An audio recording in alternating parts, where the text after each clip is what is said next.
factors affecting the rate of chemical reaction. Now we will see the factors जिससे कोई भी chemical reaction fast होता है. So there are 5 such factors. पहला है nature of the reactants. भी देखो यहाँ पे एल्यूमिनियम और जिंक में से एल्यूमिनियम ज़्यादा रिएक्टिव है. जब भी एल्यूमिनियम और जिंक को हम हाइड्रोक्लोरिक एसिड के साथ रिएक्ट करवाते हैं तो एल्यूमिनियम प्लस हाइड्रोक्लोरिक एसिड वो वाला रिएक्शन फास्ट होगा और zinc plus HCl hydrochloric acid वो रिएक्शन स्लो होगा. So aluminium is more reactive than zinc, therefore aluminium will react faster with hydrochloric acid than zinc. So more the reactive the element, faster will be the rate of reaction. Next factor is size of the particle. देखो जो powder sugar होती है वो जल्दी dissolve होती है पानी में as compare to crystalline sugar. So powdered sugar जल्दी डिज़ोल्व हो जाती है पानी में. सो हम क्या इससे कंक्लूड करेंगे दैट जितना छोटा रिएक्टेंट का साइज़ रहेगा उतना फास्ट वो रिएक्शन होगा. जैसे अगर मार्बल के पीसेस है और मार्बल का पाउडर है, सो मार्बल का जो पाउडर है उसका रिएक्शन कोई भी एसिड के साथ फास्ट होगा. So smaller the size of the reactant particles, higher is the rate of reaction. Next third factor is concentration of the reactants. अभी हमें पता है that जो concentrated acid रहता है, concentrated HCl, concentrated sulfuric acid, they react faster than dilute acid. तो जितना reactant का ज़्यादा कॉन्सेंट्रेशन होगा उतना फास्ट वो केमिकल रिएक्शन होगा. So concentrated acid reacts faster than dilute acid, which means the rate of chemical reaction is proportional to the concentration of reactants. Fourth factor is temperature of the reaction. अभी अगर हम पानी में शक्कर डालते हैं, sugar डालते हैं, and if we heat it, so what we observe that sugar dissolves faster in water. So heat देने पे या temperature बढ़ाने पे जो chemical reaction है वो फटाफट होता है. So higher the temperature, faster will be the rate of reaction. So the rate of reaction increases on increasing the temperature. Next is catalyst. अभी catalyst क्या होता है? Catalyst is any substance जो हम जो जहाँ पे भी जो भी केमिकल रिएक्शन होते हैं उसमें हम वो सब्सटेंस को जस्ट वी पुटेड, बट वो सब्सटेंस कभी भी केमिकल रिएक्शन में पार्टिसिपेट नहीं करता है. उसके प्रेजेंस से वो रिएक्शन फास्ट होने लगता है. So what is catalyst? The substance which speedify the rate of reaction without itself participating in the reaction is called as catalyst. जैसे कि यहाँ पे एक एग्जांपल दिया है, पोटेशियम क्लोराइड है, हम उसको हीट भी करते हैं ना तो बहुत स्लोली वो पोटेशियम क्लोराइड और ऑक्सीजन में डिकम्पोज होता है.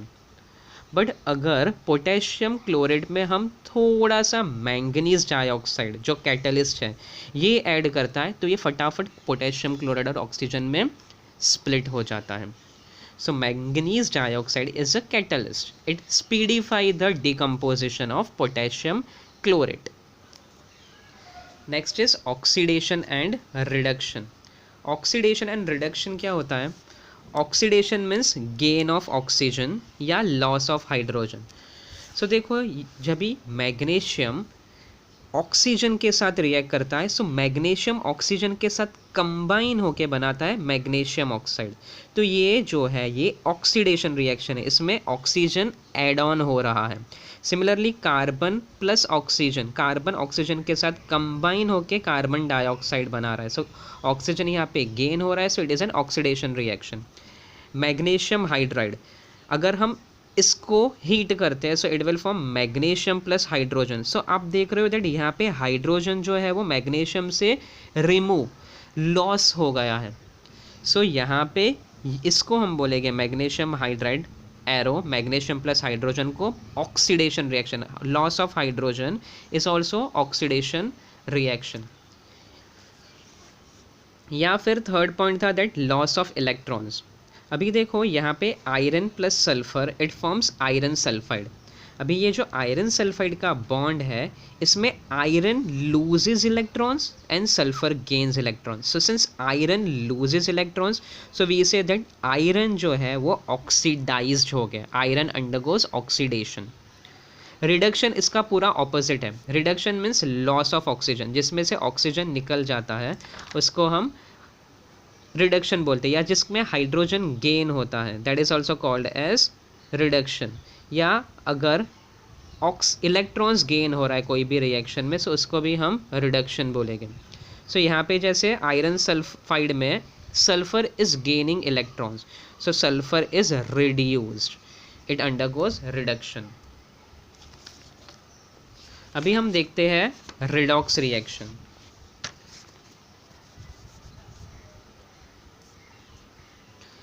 रिडॉक्स रिएक्शन मतलब वो रिएक्शन जिसमें ऑक्सीडेशन और रिडक्शन दोनों एक साथ होते हैं.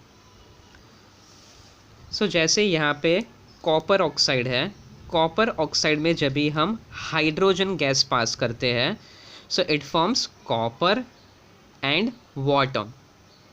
So you can see here that पहले रिएक्टेंट में कॉपर ऑक्साइड था और प्रोडक्ट में क्या फॉर्म हो रहा है कॉपर ऑक्साइड से, कॉपर.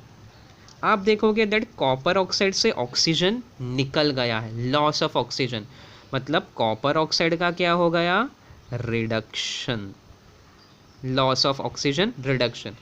अभी हम हाइड्रोजन देखते हैं रिएक्टेंट और प्रोडक्ट में.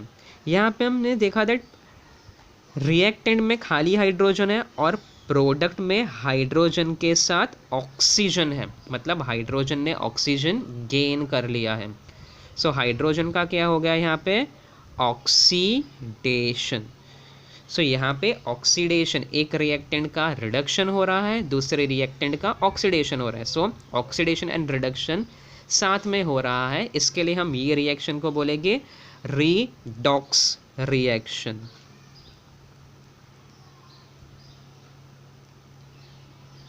अंडरस्टूड.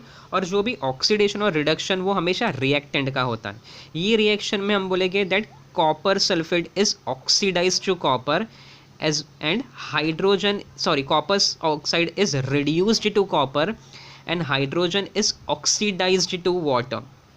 तो हमेशा रिएक्टेंट का ऑक्सीडेशन और रिडक्शन होता है. अंडरस्टूड.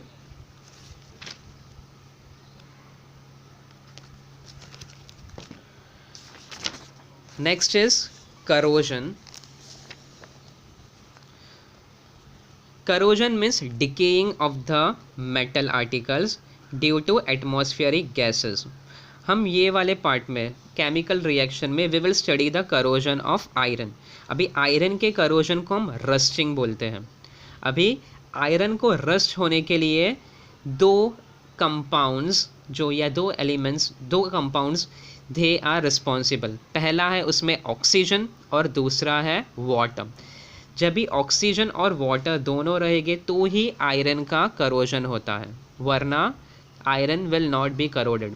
तो यहाँ पे हम देखेंगे दैट यहाँ पे 4 टेस्ट ट्यूब्स हैं. पहले टेस्ट ट्यूब में पानी है और ऊपर ऑयल लेयर है. सो ये ऑयल लेयर से जो भी ऑक्सीजन जो एटमॉस्फेयर में है वो आयरन नेल के कांटेक्ट में नहीं आ सकता है. So only water is in contact with iron nail. So in this test tube, first test tube में iron nail will not be corroded. अभी second test tube में salt solution है. अभी यहाँ पे पानी भी है और एटमॉस्फेयर से जो ऑक्सीजन है वो भी आराम से ये पानी के अंदर जाके आयरन नेल से कांटेक्ट में आ सकता है. सो यहाँ पे वाटर भी है, ऑक्सीजन भी है और सॉल्ट भी है पानी में, विच एक्ट्स एज कैटलिस्ट. तो वो रिएक्शन को और ज़्यादा स्पीडिफाई करेगा. सो सेकेंड टेस्ट ट्यूब में जो आयरन नेल है वो बहुत जल्दी रस्ट होगा. थर्ड टेस्ट ट्यूब में इफ़ यू सी दैट यहाँ पे खाली एयर है. Now you know that air में मॉइस्चर भी होता है और ऑक्सीजन भी होता है. सो यहाँ पे थर्ड टेस्ट ट्यूब में भी ऑक्सीजन और मॉइस्चर, वाटर दोनों प्रेजेंट हैं. सो इसमें भी आयरन नेल जो है वो रस्ट होगा. बट सेकेंड टेस्ट ट्यूब के कंपैरिजन से वो लेट, थोड़ा स्लो रस्ट होगा. फोर्थ टेस्ट ट्यूब में यू कैन सी दैट यहाँ पे कैल्शियम क्लोराइड है, एनहाइड्रस कैल्शियम क्लोराइड। अभी ये एनहाइड्रस कैल्शियम क्लोराइड क्या करता है, जो भी मॉइस्चर या वाटर है ना वो एब्जॉर्ब कर लेता है। सो 4 टेस्ट ट्यूब में देखो यहाँ पे जो टेस्ट ट्यूब जो ऊपर कॉक है वो भी फिट है। सो ये जो आयरन नेल है इसके कांटेक्ट में खाली ऑक्सीजन है, जो भी वाटर वेपर है ये टेस्ट ट्यूब में वो तो पूरा ये कैल्शियम क्लोराइड ने एब्जॉर्ब कर लिया है। सो यहाँ पे खाली ऑक्सीजन से आयरन नेल जो है वो रस्ट नहीं होगा। सो 4 टेस्ट ट्यूब में भी रस्ट नहीं होगा।